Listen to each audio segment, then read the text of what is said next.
Hey, what's up? I'm Guy. I'm John. It's our YouTube channel. We're glad you're here. Subscribe to the channel. Give this video a like. Thank you. Podcast below in the description. Check it out. Robbie Gould on his way out, John. Adam Schefter said it. Robbie said it. Nice knowing you. Going to be too expensive. The 40-year-old was expected to be making maybe to command somewhere in the $5 million range. And so it looks like the Niners are in need of a new kicker. Part of doing business in the NFL, when you have a expensive and loaded roster at other positions, guys that cost a lot of money, even when you're not paying a quarterback much money, you get to the point of, can you afford to pay a kicker who, and here's the big, the swing pendulum with the kicker. He's not 30 years old because he has been highly productive for them in big spots. If he was Justin Tucker, a guy in his prime, you would feel more obligated to do this, especially if he was your guy. You signed him as a free agent, whatever, 6-7 years ago, and it's been an incredible marriage so far in terms of his production.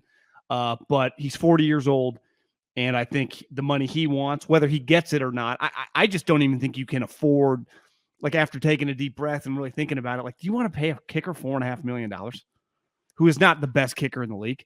You know, so I understand drafting a kicker. It's part of a guy that was much more productive and much a Hall of Famer.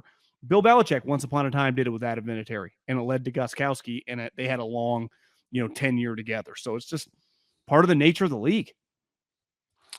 Yeah, the X factor with Robbie is he's been a perfect postseason kicker for the Niners, right? 29-29 on field goals, 39-39 on extra points. And the Niners have needed kickers. Like field goals, they've played in close games, and field goals and clutch field goals have really mattered. And they've had a good run of veteran. He has a game winner in the snow against the Green Bay Packers. Yeah, that's the thing. It's like some of these games are not coming in perfect conditions, right? Yeah.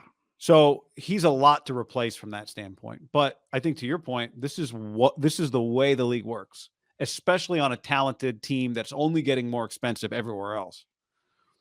The question is then, are they finding a guy in the draft? I don't think you're certainly not getting, I don't think, somebody with, like, as an example, last year, Bretton Maher of the Cowboys was a $1 million just about kicker.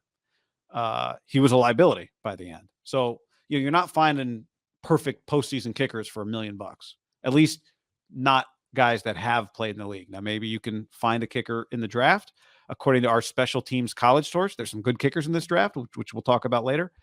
But this is a known quantity that's about to go to an unknown quantity for this team. That much we know. Yeah, I think the key is you can go down two rows really quickly, right? You can make a transition, and you can get a guy like Daniel Carlson, the Raiders got. They've had him since his rookie year. They didn't draft him. He was a 5th-round pick. He was cut. They got him, and he's been awesome. Like, the Niners would die to have a guy, right, who is 28 years old in the prime of his career under contract. But sometimes you luck into those guys. A lot of those guys become available. A Butker. But Butker was really, really good, and this year for the first time kind of got on weird ground. But you trust him. Or you can find yourself into a position where you're the fucking Chargers, and you're just kind of rotating them. It can go down two paths very, very quickly. You can get lucky. You can get an undrafted free agent. He can become Justin Tucker. You can get an undrafted free agent who sucks, and all of a sudden you're rotating 3 kickers throughout the season. So it's just the part of the unknown of this specific position in this business. Ideally, you'd like to get a couple guys or a guy for several years under a cheap contract. To me, that's the number one goal. One area that might be a part of this where the Niners can upgrade is kickoff coverage, which they've been a liability with that. The fastest way for them to fix kick coverage is to kick the ball out of the end zone and not allow returns. Obviously, Robbie was a very reliable field goal kicker. Kickoffs were not his strength. So maybe if you're looking for a way the Niners can upgrade, the kicker's strength on kickoffs might be a way. It feels, I'm not a kicker breakdown guy, but a lot of the younger guys, like under 30 who are good, have powerful legs. Does it not? Yeah. Yep. Like young pitchers, like everyone's throwing 99 now. Yeah. It doesn't feel like Carlson and Butker are struggling to get it to the 5-yard line.